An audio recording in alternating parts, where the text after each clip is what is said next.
In this video, we'll look at some considerations for the first row when working the Terra Firma Cowl. On my needles, I've just completed my cast on, and I'm holding this last stitch while I turn the work to work the first row. In order to work the first row, I need to knit into this first stitch. Because of the way the cast on ended with a knit stitch, the yarn is behind the interchangeable cable, and I need to knit into the front loop of this, and so this yarn is not anchored. In order to anchor that yarn on the interchangeable cable, I'm going to bring the project yarn in front of the cable, over the cable, and then behind the cable, which creates a little locking loop on the interchangeable cable. At this point, I can start working the first row. The first part of the pattern is to knit 3. So I'm going to knit 3 stitches.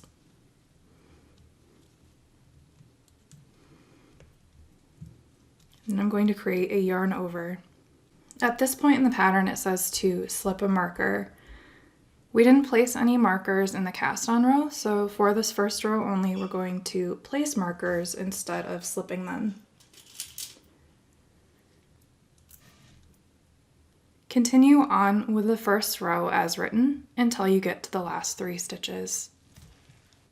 Once you've reached the final 3 stitches of the first row, we're going to look at the last piece of the instructions for the row. The instructions state to drop a yarn over and then slip 3 with yarn in front.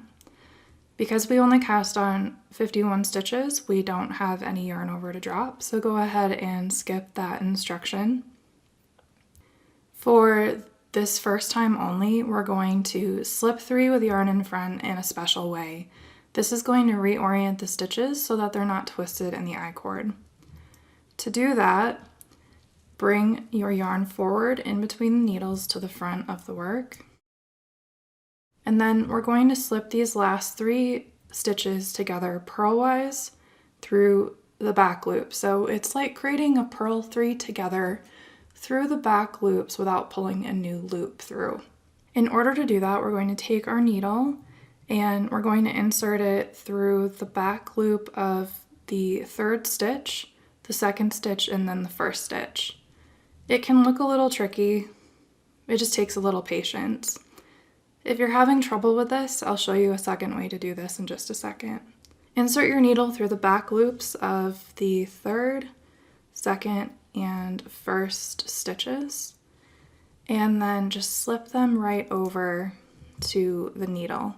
Make sure that they're lined up properly. They do like to twist together, so just kind of separate them so they are in the correct order for working the next row. If that seems hard for you, you can also do it a second way. So you can just take your needle and flip it around and then slip them that way as well.